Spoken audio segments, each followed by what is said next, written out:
À l'heure des planches de wingfoil mid-length et autres hybrides, il y a de quoi être perdu au moment de choisir sa board. Aussi, dans cette vidéo, je fais le point sur les avantages et les inconvénients de ces shapes qui sont en train de révolutionner la wing. On verra aussi ce que ça change dans les stratégies de choix de planches pour vous aider à prendre les bonnes décisions et prendre un maximum de plaisir sur l'eau.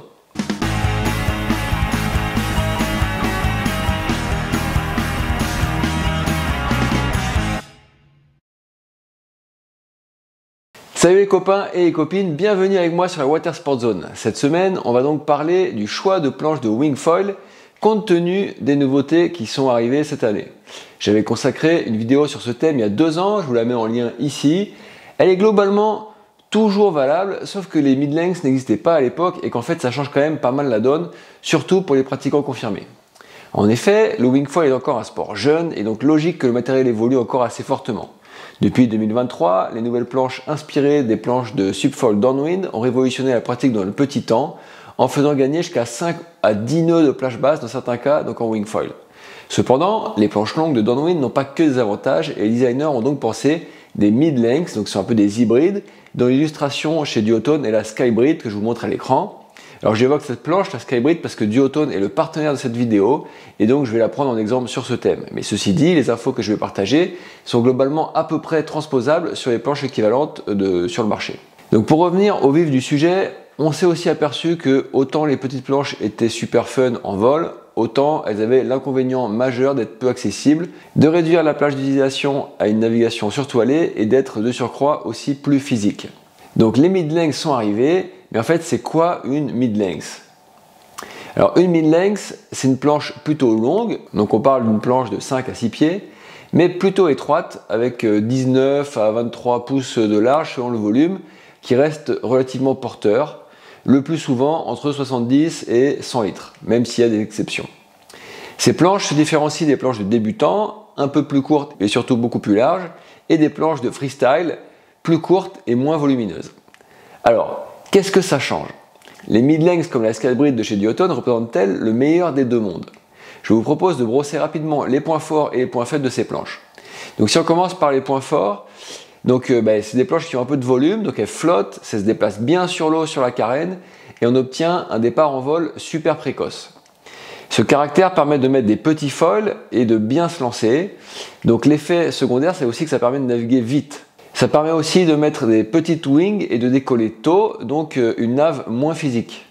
On a un peu plus le choix de placer les curseurs comme on veut en fait, c'est ça qui est agréable. Par ailleurs, on peut contre-gîter pas mal grâce à la faible largeur, donc sans forcément trop toucher l'eau, donc on obtient plus de perf. Donc en fait, les mid-lengths, c'est pas juste des planches petit temps, ça peut être aussi top pour les longues distances et quelque part le racing. Donc je disais, c'est pas qu'une planche de petit temps, une mid-length, parce que oui, c'est top pour le petit temps, on l'a vu, mais ça marche aussi dans le vent soutenu. Moi perso, j'ai navigué en 3.5 surtoilé en 70 litres, et honnêtement, un peu contre toute attente, c'était vraiment sympa sur un programme freeride, puisque le foil, donc la planche longue avec finalement un foil avancé, j'ai pas tellement subi la longueur. J'en ai profité pour me lancer, etc. Mais je ne l'ai pas tellement subi en termes de maniabilité et tout, même si forcément il y a quand même un impact. Donc ce format de planche n'empêche pas non plus de sauter et de surfer, même si, faut l'avouer, c'est pas idéal. Donc il y a quand même des points faibles, on les voyait déjà un petit peu poindre, mais le premier truc c'est que ça va être un petit peu moins accessible pour les débutants en sortie de stage que les planches dédiées à l'apprentissage, à cause de la stabilité latérale moindre, due à la largeur également moindre. Mais si on a un bon équilibre, ça décolle quand même vite, donc c'est pas si mal si on prend le volume adapté à notre niveau. La marge de progression en plus sera sans doute meilleure. Petit point faible, c'est donc un peu plus d'inertie des poids en pumping, en maniabilité par rapport aux petites planches du fait de la longueur, même si je disais on l'a subi pas tant que ça du fait du foil avancé, mais voilà, c'est quand même un petit peu là. Donc c'est pas des planches qui sont dédiées à une pratique poussée en freestyle ou en vague, free fly, etc.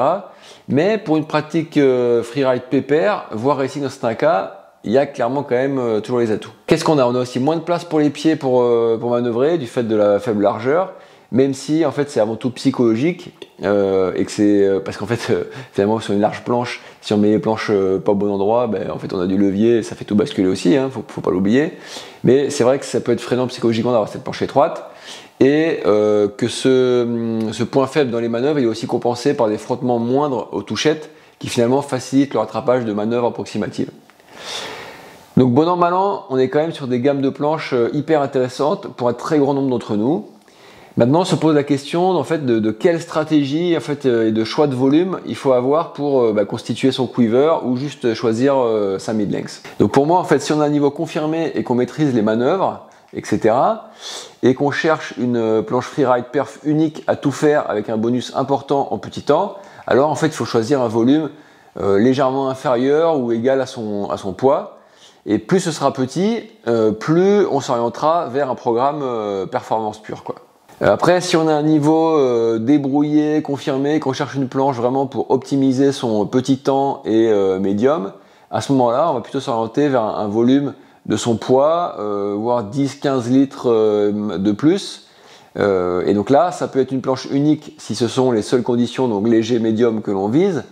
Ou alors ça peut être aussi la grosse planche d'un quiver de planche avec une seconde planche qui ferait par exemple 20-25 litres de moins que son poids. Et enfin, si on cherche une planche pour se perfectionner en sortie de stage débutant et qu'on est dégourdi et sportif, à ce moment-là, la mid-length peut éventuellement correspondre, mais il va falloir choisir un volume qui corresponde à son poids plus 20 ou 30 litres. Donc pour finir et dresser un peu le bilan, moi perso en fait j'étais convaincu depuis plus de 2 ans que les gammes de planches volumineuses étaient vouées à se diviser en planches de débutants d'un côté et planches de confirmés de l'autre. Donc c'est ce qui est en train de se passer. Les petits volumes c'était bien, c'est toujours bien dans certains cas, mais il y a quand même beaucoup d'inconvénients. Et puis les planches de volume intermédiaire autour de 55-60 litres dédiées au freestyle sont top, elles ont bien progressé, mais en fait elles correspondent pas non plus pleinement à la majorité d'entre nous qui aspirent d'abord à tirer des bords sans faire de saut et en visant juste entre guillemets de belles manœuvres bien propres. Et éventuellement quelques surfs quand même, c'est quand même le Graal quand les conditions le permettent.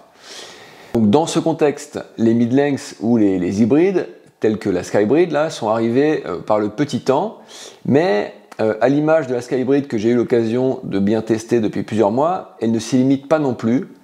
Il y a finalement beaucoup de polyvalence dans ce genre de planche, surtout si on navigue déjà correctement ou même très bien et que l'on souhaite se rendre la nave plus facile. Perso, moi j'ai trouvé dans la Skybrid une planche qui me rendait la vie plus confortable et avec laquelle je me suis bien amusé. Je sais pas, alors sans doute je passais un cap en wingfoil en me disant que j'avais plus l'âge de galérer à repartir en vol dans les molles, à être sous l'eau, machin et tout ça, et que de toute façon les tricks, j'en avais fait un peu mon deuil, c'était pas forcément pour moi. Donc voilà, on va pas faire de la psychanalyse, mais si tu te reconnais dans ce profil, en fait, je pense que les planches telles que la Skybrid, ça devrait te parler. Et je rajoute aussi que sur le papier, ça me semble pas mal pour aussi embrasser la nouvelle tendance du para-wing. Mais là-dessus, je vous en dis plus bientôt. Avant de me quitter, n'hésite pas à partager ton avis en commentaire et à liker et à t'abonner. Et moi je te dis à samedi prochain pour la prochaine vidéo. Bye bye.